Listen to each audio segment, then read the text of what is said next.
Welcome to Media Storm Cooper. Now let's begin with our top story. Here's a complete original news script written in a calm, serious, and analytical style.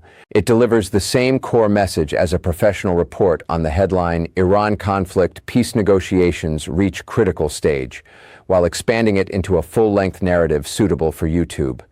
Winterlight.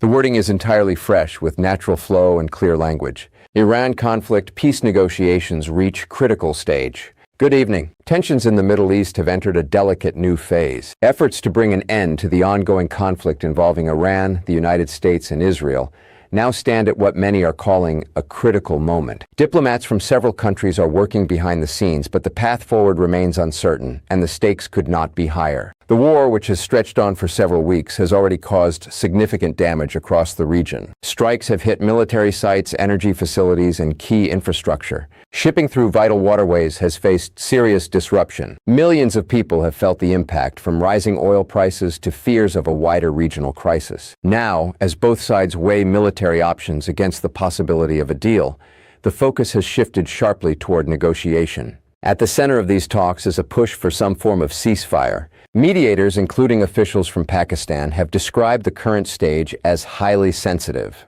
Iran's ambassador to Pakistan recently noted that positive steps towards stopping the fighting are approaching a make-or-break point.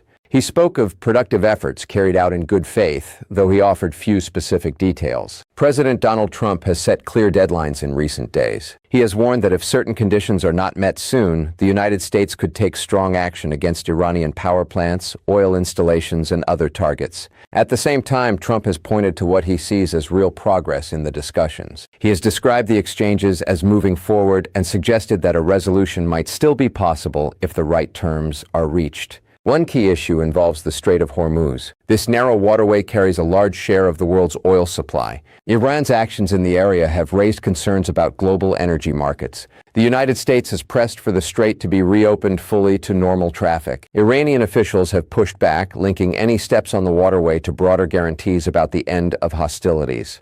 Reports indicate that the United States shared a detailed 15-point proposal with Iran through Pakistani channels. The plan reportedly covers steps to wind down the fighting, address security concerns, and set conditions for longer-term stability. Iran, however, has rejected that framework, calling parts of it unrealistic or overly demanding. In response, Tehran has put forward its own ideas, including a 10-point outline that emphasizes a permanent end to the conflict rather than a short-term pause. Iranian leaders have made it clear they want more than a temporary halt in strikes. They are seeking the lifting of economic sanctions, assurances against future attacks, and a say in how regional security matters are handled. Some accounts suggest Iran is also looking for compensation or other measures to repair the damage caused by recent operations. On the other side, American officials have stressed the need for firm limits on Iran's nuclear activities, its missile capabilities, and its support for groups across the region.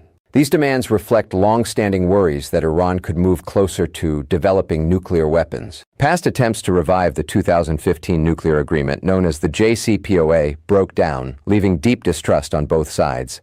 The current round of indirect talks builds on earlier efforts that took place in places like Oman and other neutral locations. Mediators have floated ideas such as a 45-day ceasefire as a first step. The thinking is that a limited pause could create space to work out a more lasting arrangement. Under such a proposal, Iran would reopen the Strait of Hormuz, while both sides would step back from direct attacks. After that initial period, deeper discussions could begin on the full list of issues. Yet Iran has pushed for a permanent solution right away. Officials there argue that a short ceasefire could simply give the other side time to regroup and launch new operations.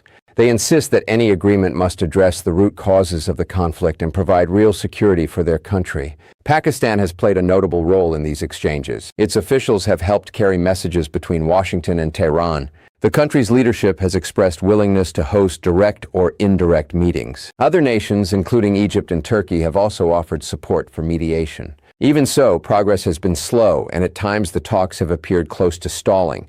The human and economic costs of the conflict continue to mount.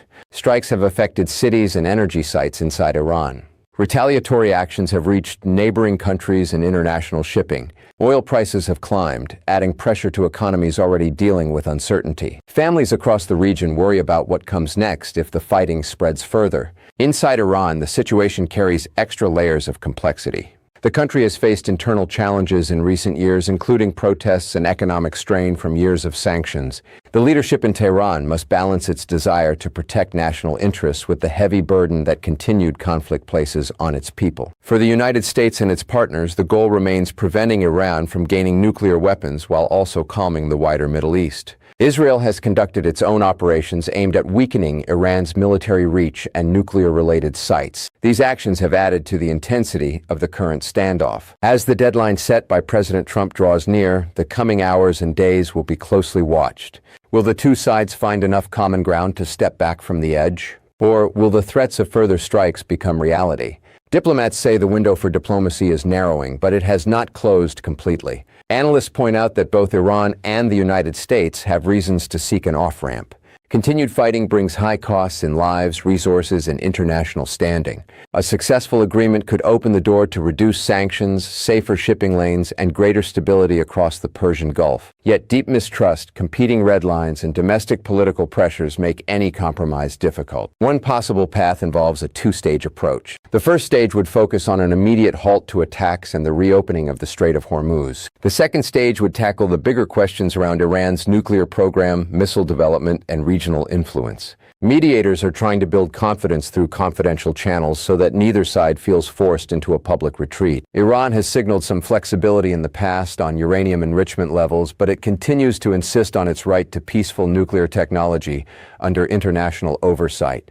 The United States has pushed for much stricter limits, including the removal of highly enriched uranium stockpiles and strong verification measures. The role of international organizations adds another dimension. The International Atomic Energy Agency has monitored Iran's nuclear activities for years. Its reports have often been at the center of debates about compliance and potential risks. Any final deal would likely need clear mechanisms for inspection and enforcement to build trust. Regional powers are also paying close attention. Gulf states worry about the spillover effects of the conflict, from refugee flows to threats against their own energy infrastructure. Some have quietly urged all parties to find a peaceful way forward. Others remain cautious, balancing alliances with the United States against their own security needs.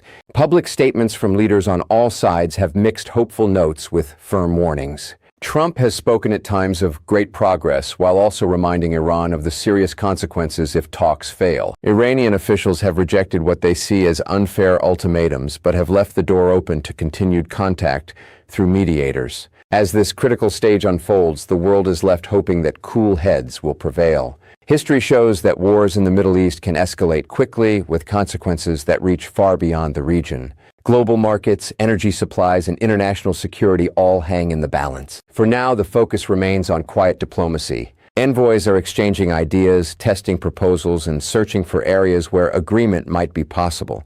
Whether this leads to a breakthrough or another round of escalation is something only the next few days will reveal. We will continue to follow these developments closely.